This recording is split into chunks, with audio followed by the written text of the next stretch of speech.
పెన్నా బేసిన్కి తీసుకుపోవడానికి ప్రయత్నం చేస్తున్నారు. దీన్ని మేము చాలా తీవ్రంగా వ్యతిరేకిస్తూ ఉన్నాం. ఎందుకంటే అప్పటి బచావత్ ట్రిబ్యునల్ గోదావరిలో మొత్తం 1480 టీఎంసీలను ఉమ్మడి ఆంధ్రప్రదేశ్కు కేటాయించింది. ఉమ్మడి ఆంధ్రప్రదేశ్లో అప్పటి ప్రభుత్వాలు ఇచ్చిన జీవోల ప్రకారమే 968 టీఎంసీలు తెలంగాణకు వివిధ జీవోల ద్వారా కేటాయించారు. కానీ నిజంగా పేపర్ మీద 968 టీఎంసీలు, వాడకం ఎప్పుడూ 200 టీఎంసీలు కూడా దాటలేదు. అందుకే కేసీఆర్ గారు ముఖ్యమంత్రి అయిన తర్వాత గోదావరి నదిలో తెలంగాణ యొక్క రైట్ ఎస్టాబ్లిష్ చేయాలి, మన హక్కులు కాపాడుకోవాలి, పూర్తిగా గోదావరి నీటిని సద్వినియోగం చేసుకోవాలనే ఉద్దేశంతో వారు 240 టీఎంసీలతో కాళేశ్వరం ప్రాజెక్టును, 47 టీఎంసీలతో సమ్మక్క సాగర్ను, 65 టీఎంసీలతో సీతమ్మ సాగర్ను, 12 టీఎంసీలతో వార్ధా ప్రాజెక్టుకు బీఆర్ఎస్ ప్రభుత్వం రూపకల్పన చేసింది. కానీ ఈరోజు ఏం జరుగుతుంది? చంద్రబాబు నాయుడు గారు ముఖ్యమంత్రి కాగానే ఒక్కొక్క ప్రాజెక్టు డిపిఆర్లు వాపసు వస్తున్నాయి. ఆ రోజు కేసీఆర్ గారు వ్యూహాత్మకంగా తన శక్తి యుక్తులను ఉపయోగించి కాళేశ్వరం ప్రాజెక్టుకు 240 టీఎంసీలకు అన్ని అనుమతులను ఇంక్లూడింగ్ టీఏసీ అనుమతి కూడా కేసీఆర్ గారు సాధించారు.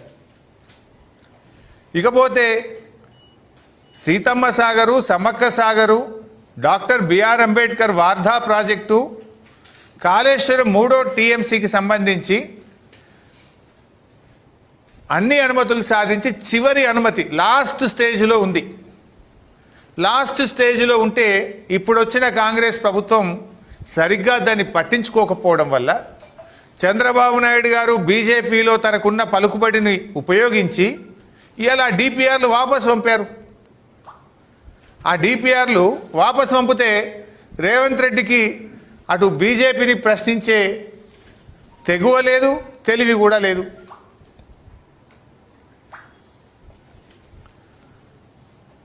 మొన్న మీడియా ముందు కూడా ఢిల్లీలో మీరు చూశారు, రేవంత్ రెడ్డిని కొంతమంది జర్నలిస్టులు ప్రశ్నలు అడిగితే ఆయనకు అవగాహన లేకుండా I'm not the right person అంటూ ముఖం చాటేసిండు రేవంత్ రెడ్డి గారు. ఇంకా ఈయన చంద్రబాబును ఎదిరించి ప్రాజెక్టులు సాధించగలుగుతారా? అక్రమ ప్రాజెక్టులను ఆంధ్రప్రదేశ్ నిర్మిస్తున్న వాటిని ఆపగలుగుతారా అన్నదే ఈరోజు క్వశ్చన్ మార్క్. చంద్రబాబు చేతి కింద మనుషులను ఇవాళ తెలంగాణ రాష్ట్ర నీటిపారుదల సలహాదారుగా నియమించిండు రేవంత్ రెడ్డి. మొన్నటిదాకా అంతకుముందు 2014 నుంచి 19 వరకు చంద్రబాబు నాయుడు గారు ఆంధ్రప్రదేశ్ ముఖ్యమంత్రిగా ఉన్నప్పుడు ఎవరైతే నీటిపారుదల శాఖ కార్యదర్శి ఉండనో అతను ఇవాళ తెలంగాణ రాష్ట్ర ప్రభుత్వ సలహాదారు. ఇక తెలంగాణకు ఎట్లా న్యాయం అవుతుందని నేను అడుగుతా ఉన్నా.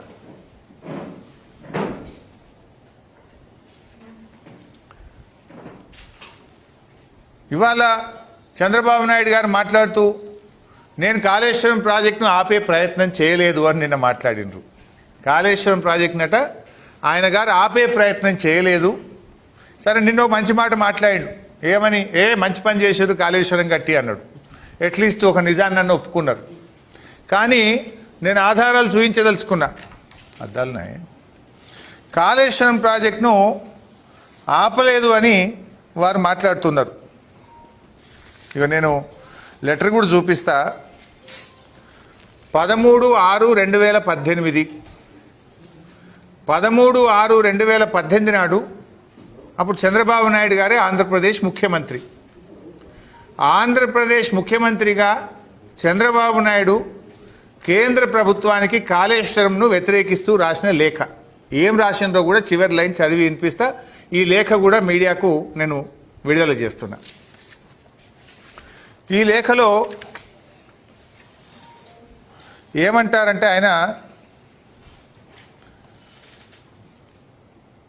it has come to my notice through the news item published in Hindu Daily dated 7/6/2018, technical panel of CWC clears Kaleshwaram that the Kaleshwaram lift irrigation project in Telangana state got the clearances by TAC. అంటే హిందూ పేపర్లో నేను చదివి నా ప్రకారంగా తెలంగాణ రాష్ట్రానికి మీరు అన్ని అనుమతులు, కాళేశ్వరం ప్రాజెక్టుకు అనుమతులు ఇచ్చారనే విషయం నా దృష్టికి వచ్చింది అని చెప్తూ పారాగ్రాఫ్ 17 ఈ లెటర్లో ఏమంటారు? The state of Andhra Pradesh express it's regret over the manner in which the process of clearing the said project was conducted in a non-transparent manner that is prejudicial in the interests of the lower riparian state dependent and flows from the upper state of Telangana. In view of the above, it is requested that the clearances of TAC for the said Kaleshwaram project of Telangana may please be reviewed as in case the Kaleshwaram project requires to be approved by the Apex Council. Meanwhile, the state of Telangana is directed not to proceed with further execution of Kaleshwaram project until provisions of the AP Reorganization Act are complied with. ఇందులో చాలా స్పష్టంగా రాశారు. ఏమంటారు? మీరు కాళేశ్వరం ప్రాజెక్టుకు అనుమతులు ఇవ్వడం పట్ల మా తీవ్రమైన విచారాన్ని వ్యక్తం చేస్తున్నాము. ఒకటి. రెండోది ఏమంటున్నారు ఇందులో? మీరు కాళేశ్వరం ప్రాజెక్టు ఇచ్చినటువంటి అన్ని అనుమతులను వెంటనే నిలిపివేయాలని, ఈ అనుమతులను నిలిపివేసి తెలంగాణ ప్రభుత్వాన్ని ఆదేశించి కాళేశ్వరం ప్రాజెక్టు పనులు ఆపివేయాలి అని చెప్పి ఇది ఆంధ్రప్రదేశ్ ప్రభుత్వం చంద్రబాబు నాయుడు గారు ముఖ్యమంత్రిగా ఉన్నప్పుడు కాళేశ్వరం ప్రాజెక్టు మీద రాసినటువంటి లేఖ. కానీ ఆయన గారు నిన్న ఏమన్నారు? కాళేశ్వరం నేను ఎప్పుడూ అడ్డుకోలేదు అని మాట్లాడారు. అంటే ఏంది? దీని పేరు మీద బంకచెర్ల గోదావరి ప్రాజెక్టు మీద 200 టీఎంసీలు తీసుకుపోదామని చూస్తున్నారు. ఇంత స్పష్టంగా మీరు రాసిన లేఖ, ఇంకా చాలా ఉన్నాయి నా దగ్గర లేఖలు. ఒక శాంపుల్, ఇవాళ కొన్ని శాంపుల్స్ మాత్రమే నేను విడుదల చేస్తా ఉన్నా. ఆ రోజు ఒక కాళేశ్వరం విషయంలోనే కాదు, చంద్రబాబు గారు వారు దత్తత తీసుకున్న పాలమూరు జిల్లా వారు దత్తత తీసుకున్న పాలమూరు జిల్లాలో కల్వకుర్తి ప్రాజెక్టు నీటి కేటాయింపులు పెంచితే దాన్ని వ్యతిరేకిస్తూ లేఖ రాశారు. పాలమూరు ఎత్తిపోతల పథకాన్ని తెలంగాణ ప్రభుత్వం ప్రారంభిస్తే దాన్ని వ్యతిరేకిస్తూ లేఖ రాశారు. అట్లా